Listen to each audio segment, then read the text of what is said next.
John Osterreicher was born on February 2, 1904, to parents Nathan and Ida Osterreicher. He grew up in what was then part of the Austro-Hungarian Empire, a rural part of the world called Moravia. Monsignor Osterreicher attended medical school at the University of Vienna until 1924, when at the age of 20 he converted to Catholicism.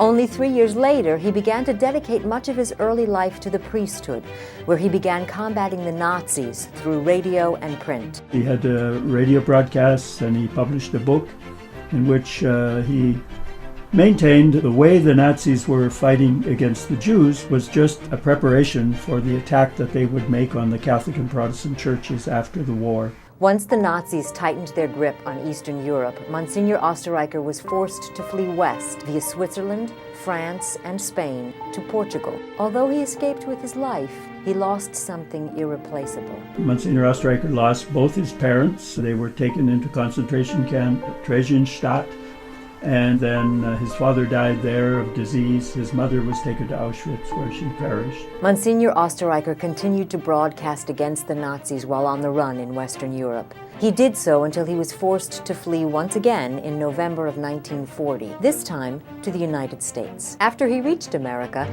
he continued to battle anti-Semitism and foster Christian and Jewish dialogue. He served as a research professor at Manhattanville College until arriving at Seton Hall University in 1953. Fortunately, through the gift of a generous donor, Madame Suzanne Gilbert, who has been the major support of our work for the last 60 years, he was able to establish the Institute of Judeo-Christian Studies at Seton Hall University. Along the way, Monsignor Osterreicher was joined by passionate colleagues, such as Rabbi Asher Finkel. When I met my colleague at Seton Hall University to bring the Jewish and the Christian faiths together from the beginning to show how they are connected in the affirmative and positive way. In terms of courses, how to define it in history with its dynamics, and how it is defined in the Jewish way, and how it is defined in the Christian way. His appeal to me, he said, we need to show that the world of Christianity is rooted in Judaism. We started it only as a project. Today, every city in America where they have a university has a program of Jewish and Christian studies because we were so successful. Because of Rabbi Finkel and Monsignor Osterreicher's passion, the program at Seton Hall has thrived. Students like Mikhail Fine are able to learn more about the relationship between Christianity and Judaism. Great people are really fighting for tolerance between Jews and Christians. There is a great effort to build a relationship between Jews and Christians, and this is exactly what was the mission of Monsignor Osterreicher, and this is what Seton Hall University, through the teachers, the professors, is trying to do. I think that it is very successful.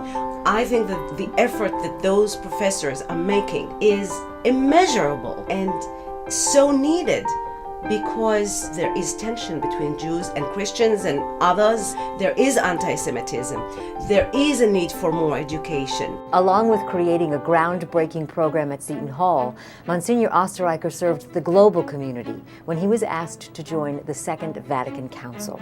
Monsignor Osterreicher was invited in 1961 to be on the preparatory commission making a statement on the Jewish people, what we call schemata, foundation drafts, for documents which would be discussed on the floor of the council. And so Monsignor Osterreicher was involved in the preparation of the document on the Jewish people. It is clear that Monsignor Osterreicher has left his mark on the world. From starting a program that has become widespread to working with Vatican Council members and the Pope, Monsignor Osterreicher has left a legacy that continues to inspire people to this day. I want to continue this mission of Monsignor Osterreicher. The efforts of Monsignor Osterreicher, his supporters and colleagues throughout the years, have served to educate people around the world about Jewish and Christian relations. Through his work, Monsignor Osterreicher will continue to inspire a new generation, and his legacy will live on for years to come.